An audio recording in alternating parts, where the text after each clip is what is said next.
ಬೆಳಗಿನ ತಿಂಡಿಗೆ ಏನು ಮಾಡೋದು, ಮಕ್ಕಳು ಲಂಚ್ ಬಾಕ್ಸ್ಗೆ ಏನು ಮಾಡೋದು ಅಂತ ಯೋಚನೆ ಮಾಡ್ತಾ ಇದ್ದರೆ ಈ ವಿಧಾನದಲ್ಲಿ ಒಂದ್ಸಲ ತರಕಾರಿ ಪಲಾವ್ನ ಮಾಡಿ ನೋಡಿ. ತುಂಬಾ ಚೆನ್ನಾಗಿ ಬರುತ್ತೆ. ತರಕಾರಿ ಪಲಾವ್ನ ತುಂಬ ವಿಧಾನದಲ್ಲಿ ಮಾಡ್ತೀವಿ. ನೀವು ಈ ರೀತಿಯಾಗಿ ಮಾಡಿದ್ರೆ ಬಣ್ಣನೂ ಸಹ ಚೆನ್ನಾಗಿ ಬರುತ್ತೆ, ರುಚಿನೂ ಸಹ ಚೆನ್ನಾಗಿರುತ್ತೆ, ಹಾಗೆ ಉದ್ರುದ್ರಾಗೂ ಇರುತ್ತೆ, ಆರೋಗ್ಯಕ್ಕೂ ಸಹ ತುಂಬಾ ಒಳ್ಳೆಯದು. ಮಾಡೋದು ಸಹ ಅಷ್ಟೇ ಸುಲಭ. ಇದನ್ನು ಮಾಡೋದಕ್ಕೆ ಮೊದಲಿಗೆ ಮಸಾಲೆನ ರೆಡಿ ಮಾಡ್ಕೋಬೇಕು. ಹಾಗಾಗಿ ಒಂದು ಪ್ಯಾನ್ ಇಟ್ಕೊಂಡು ಅದಕ್ಕೆ ಒಂದು 2 ಸ್ಪೂನ್ ಆಗೋಷ್ಟು ಎಣ್ಣೆ ಹಾಕ್ಕೊಂಡಿದ್ದೀನಿ. 2 ಚಕ್ಕೆ ಹಾಗೆ 2 ಲವಂಗನ ಹಾಕ್ಕೊಳ್ತಾ ಇದ್ದೀನಿ. ನಮ್ಮನೇಲಿ ಸ್ವಲ್ಪ ಮಸಾಲೆನ ಕಡಿಮೆನೇ ತಿನ್ನೋದು, ಹಾಗಾಗಿ ಚಕ್ಕೆ ಲವಂಗನ ಕಡಿಮೆ ಹಾಕಿದ್ದೀನಿ. ನಿಮಗೆ ಇನ್ನೂ ಸ್ವಲ್ಪ ಚಕ್ಕೆ ಲವಂಗ ಜಾಸ್ತಿ ಬೇಕು ಅಂದರೆ ಹಾಕೋಬೋದು. ನಂತರ 1 ಗೆಡ್ಡೆ ಬೆಳ್ಳುಳ್ಳಿನ ಸಿಪ್ಪೆ ತೆಗೆದು ಸೇರಿಸ್ಕೊಂಡಿದ್ದೀನಿ. ಅರ್ಧ ಇಂಚ್ ಆಗೋಷ್ಟು ಶುಂಠಿನ ಹಾಕ್ಕೊಂಡು ಅದರಲ್ಲಿರುವಂತಹ ಹಸಿ ವಾಸನೆ ಕಡಿಮೆ ಆಗೋವರೆಗೂ ಫ್ರೈ ಮಾಡ್ಕೋಬೇಕು. ಜಸ್ಟ್ 1 ನಿಮಿಷ ಫ್ರೈ ಮಾಡಿಕೊಂಡ್ರೆ ಸಾಕಾಗತ್ತೆ. ನಂತರ ಸಣ್ಣದಾಗಿ ಕಟ್ ಮಾಡಿರುವಂತಹ 1 ಈರುಳ್ಳಿನ ಹಾಕ್ಕೊಂಡಿದ್ದೀನಿ. ಖಾರಕ್ಕೆ ಎಷ್ಟು ಬೇಕಾಗುತ್ತೆ ಅಷ್ಟು ಹಸಿ ಮೆಣಸಿನ್ಕಾಯಿನ ಹಾಕ್ಕೊಂಡು ಅದರಲ್ಲಿರುವಂತಹ ಹಸಿ ವಾಸನೆ ಎಲ್ಲ ಹೋಗೋವರೆಗೂ ಇದನ್ನು ಫ್ರೈ ಮಾಡ್ಕೋಬೇಕು. ಹಸಿ ಮೆಣಸಿನ್ಕಾಯಿ ತಿಂದರೆ ಗ್ಯಾಸ್ಟ್ರಿಕ್ ಆಗುತ್ತೆ, ಹೊಟ್ಟೆ ಉರಿ ಬರುತ್ತೆ ಅಂತ ಅನ್ನೋರು ಕೆಂಪು ಮೆಣಸಿನ್ಕಾಯಿನೂ ಸಹ ಹಾಕ್ಕೋಬೋದು. ಅಂದರೆ ಕಲರ್ ಸ್ವಲ್ಪ ಚೇಂಜ್ ಆಗುತ್ತೆ ಅಷ್ಟೇ. ಇದಕ್ಕೆ ಇವಾಗ 1 ಕಟ್ ಆಗೋಷ್ಟು ಕ್ಲೀನ್ ಮಾಡಿ ತೊಳೆದಿರುವಂತಹ ಪಾಲಕ್ ಸೊಪ್ಪನ್ನು ಹಾಕ್ಕೊಂಡಿದ್ದೀನಿ. ಅರ್ಧ ಹಿಡಿ ಆಗೋಷ್ಟು ಕೊತ್ತಂಬರಿ ಸೊಪ್ಪು, ಅರ್ಧ ಹಿಡಿ ಆಗೋಷ್ಟು ಪುದೀನ ಸೊಪ್ಪು, ಇದನ್ನೆಲ್ಲ ಹಾಕ್ಕೊಂಡು ಸ್ಟವ್ನ ಕಡಿಮೆ ಉರಿಲಿಟ್ಟು ಈ ಪಾಲಕ್ ಸೊಪ್ಪು ಎಲ್ಲ ಸಾಫ್ಟ್ ಆಗೋಗಿ ಚೆನ್ನಾಗಿ ಬೇಯೋವರೆಗೂ ಇದನ್ನು ಈ ರೀತಿ ಫ್ರೈ ಮಾಡ್ಕೊಳ್ತಾ ಬರಬೇಕು. ಜಸ್ಟ್ ಒಂದು 2-3 ನಿಮಿಷ ತೊಗೊಳುತ್ತೆ ಅಷ್ಟೇ, ತುಂಬ ಜಾಸ್ತಿ ಸಮಯ ಸಹ ಬೇಕಾಗೋದಿಲ್ಲ. ನೋಡಿ, ಪಾಲಕ್ ಸೊಪ್ಪೆಲ್ಲ ಈ ರೀತಿ ಸಾಫ್ಟ್ ಆದಮೇಲೆ 2 ಸ್ಪೂನ್ ಆಗೋಷ್ಟು ಹಸಿ ತೆಂಗಿನಕಾಯಿ ತುರಿನ ಹಾಕ್ಕೊಂಡು ಇದನ್ನು ಈ ರೀತಿ ಚೆನ್ನಾಗಿ ಮಿಕ್ಸ್ ಮಾಡ್ಕೊಳ್ತಾ ಫ್ರೈ ಮಾಡ್ಕೋಬೇಕು. ಇಷ್ಟಾದರೆ ಸಾಕು. ಪಾತ್ರೆ ಬಿಸಿಗೇ ಹಸಿ ತೆಂಗಿನಕಾಯಿ ಚೆನ್ನಾಗಿ ಬಿಸಿ ಆಗುತ್ತೆ. ಈಗ ಸ್ಟವ್ನ ಆಫ್ ಮಾಡಿಕೊಂಡು ಇದನ್ನು ಕಂಪ್ಲೀಟಾಗಿ ತಣ್ಣಗಾಗೋದಕ್ಕೆ ಬಿಡಬೇಕು. ಪಾಲಕ್ ಸೊಪ್ಪನ್ನ ಹಾಕೋದ್ರಿಂದ ಬಣ್ಣನೂ ಸಹ ಚೆನ್ನಾಗಿ ಬರುತ್ತೆ, ಹಾಗೆ ಪಲಾವ್ ರುಚಿನೂ ಸಹ ಜಾಸ್ತಿ ಆಗುತ್ತೆ. ಅದಕ್ಕೋಸ್ಕರ ಪಾಲಕ್ ಸೊಪ್ಪನ್ನು ಬಳಸ್ಕೊಂಡಿದ್ದೀನಿ. ಇದು ತಣ್ಣಗಾಗೋಷ್ಟರಲ್ಲಿ ಈ ಕಡೆ ಅಕ್ಕಿನ ನೆನೆ ಹಾಕೋಬೇಕು.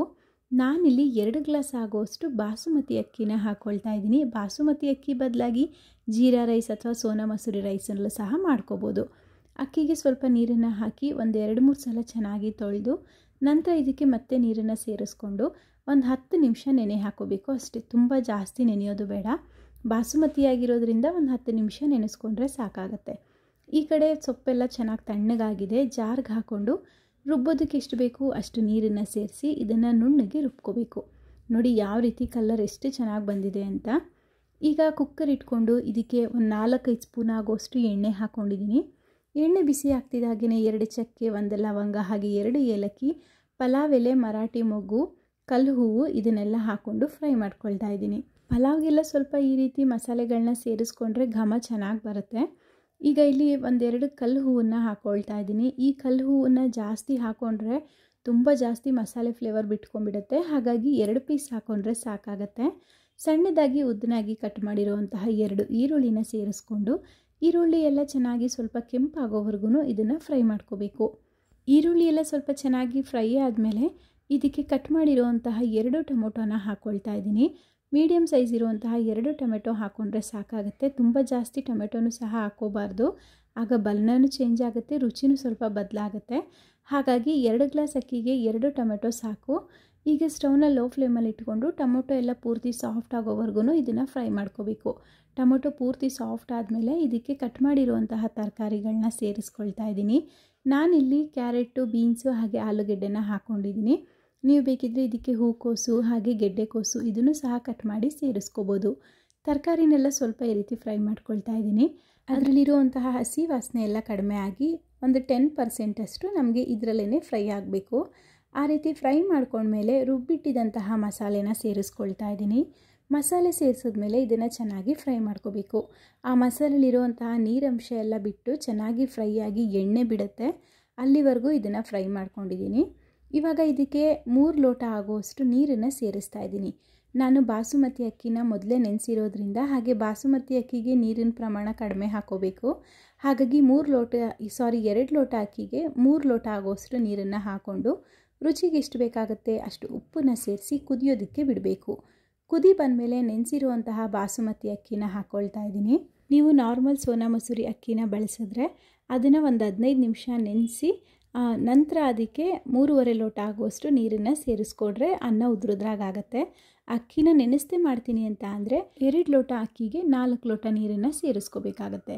ಅಕ್ಕಿನ ಹಾಕಿದ್ಮೇಲೆ ಸ್ವಲ್ಪ ಕುದಿಯೋದಕ್ಕೆ ಬಿಡಿ, ಆಗ ಮಸಾಲೆ ಎಲ್ಲ ಚೆನ್ನಾಗಿ ಹೊಂದ್ಕೊಳ್ಳುತ್ತೆ.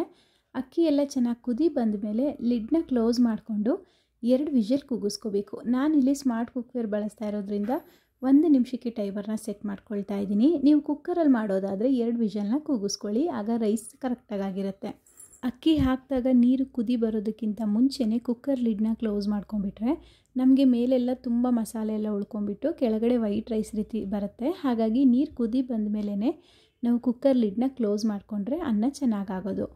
ಈಗ ಇಲ್ಲಿ ಸ್ವಲ್ಪ ಮೊಸರು ಪಚಡಿನೂ ಸಹ ಮಾಡ್ಕೊಳ್ತಾ ಇದ್ದೀನಿ. ಆ್ಯಸ್ ಯೂಶ್ವಲ್ ನೀವೆಲ್ಲ ಸೇಮ್ ಹೇಗೆ ಮಾಡ್ತೀರಾ ಅದೇ ರೀತಿಯೇ ನಾನು ಮಾಡ್ತಾಯಿದ್ದೀನಿ. ಮೊಸರು ಹಾಗೆ ಉಪ್ಪು, ಸಣ್ಣದಾಗಿ ಕಟ್ ಮಾಡಿರುವಂತಹ ಈರುಳ್ಳಿ, ಸೌತೆಕಾಯಿ, ಸ್ವಲ್ಪ ಕೊತ್ತಂಬರಿ ಸೊಪ್ಪನ್ನು ಸೇರಿಸ್ಕೊಂಡು ಮಿಕ್ಸ್ ಮಾಡಿಕೊಂಡ್ರೆ ನಮಗೆ ಮೊಸರು ಪಚಡಿ ರೆಡಿ ಆಗುತ್ತೆ. ಈ ಕಡೆ ಕುಕ್ಕರ್ ಸಹ ಕಂಪ್ಲೀಟಾಗಿ ತಣ್ಣಗಾಗಿದೆ. ಅದರಲ್ಲಿರುವಂತಹ ಪ್ರೆಷರ್ ಎಲ್ಲ ಹೋದ್ಮೇಲೆ ಓಪನ್ ಮಾಡಿ ತೋರಿಸ್ತೀನಿ ನೋಡಿ, ರೈಸ್ ಎಲ್ಲ ಯಾವ ರೀತಿಯಾಗಿ ಎಷ್ಟು ಪರ್ಫೆಕ್ಟಾಗಿ ಉದ್ರುದ್ರಾಗಿದೆ ಅಂತ. ನೀರನ್ನ ನಾವು ಜಾಸ್ತಿ ಹಾಕ್ಬಿಟ್ರೆ ಬಾಸುಮತಿ ರೈಸ್ ಎಲ್ಲ ಮುದ್ದೆ ರೀತಿಯಾಗಿ ಆಗಿಬಿಡುತ್ತೆ. ನೋಡಿ, ನೀರಿನ ಹದನೂ ಸಹ ಕರೆಕ್ಟಾಗಿದೆ ನಾನು ಹಾಕಿರೋಂಥದ್ದು. ಸೊ ನೀವು ನೋಡ್ತಾ ಇರ್ಬೋದು, ಮಸಾಲೆನೂ ಸಹ ಜಾಸ್ತಿ ಮೇಲೇನು ಮೇಲೆ ಮಾತ್ರ ಇದ್ದು ಕೆಳಗಡೆ ಎಲ್ಲ ವೈಟ್ ರೈಸ್ ಇಲ್ಲ, ಚೆನ್ನಾಗಿ ಸ್ವಲ್ಪ ಮಿಕ್ಸ್ ಆಗಿದೆ. ಮತ್ತೆ ಒಂದು ಸಲ ಇದನ್ನು ಚೆನ್ನಾಗಿ ಮಿಕ್ಸ್ ಮಾಡ್ಕೊಂಡ್ಬಿಟ್ರೆ ರುಚಿಯಾಗಿ ಆರೋಗ್ಯಕರವಾಗಿರುವಂತಹ ತರಕಾರಿ ಪಲಾವ್ ರೆಡಿ ಆಗುತ್ತೆ. ಯಾವುದೇ ರೀತಿಯಾದ ಪಲಾವ್ಗಳನ್ನ ಮಾಡಿದರೂ ಸಹ ಅದಕ್ಕೆ ಸ್ವಲ್ಪ ಸೈಡಲ್ಲಿ ಮೊಸರು ಪಚಡಿ ಇದ್ರೇ ತುಂಬ ರುಚಿ ಅಂತ ಅನಿಸೋದು. ಹಾಗಾಗಿನೇ ನಾನು ಸಹ ಮೊಸರು ಪಚಡಿನ ಮಾಡಿದ್ದು. ಸೊ ಇವತ್ತಿನ ಈ ವಿಡಿಯೋ ನಿಮಗೆ ಇಷ್ಟ ಆಗಿದ್ದರೆ ಒಂದು ಲೈಕ್ ಮಾಡಿ, ಹಾಗೆ ಮತ್ತಷ್ಟು ಈಸಿ ರೆಸಿಪಿಗಳಿಗಾಗಿ ನನ್ನ ಚಾನಲ್ನ ಸಬ್ಸ್ಕ್ರೈಬ್ ಮಾಡ್ಕೊಳ್ಳಿ. ಈ ವಿಡಿಯೋನ ನಿಮ್ಮ ಫ್ಯಾಮಿಲಿ, ಫ್ರೆಂಡ್ಸ್ ಎಲ್ಲರಿಗೂ ಸಹ ಶೇರ್ ಮಾಡಿ. ಈ ವಿಡಿಯೋ ಹೇಗಿತ್ತು ಅಂತ ಕಮೆಂಟ್ ಮೂಲಕ ತಿಳಿಸೋದನ್ನು ಮಾತ್ರ ಮರಿಬೇಡಿ. ನಾಳೆ ಮತ್ತೆ ಹೊಸ ವಿಡಿಯೋ ಜೊತೆ ಸಿಗೋಣ. Thank you.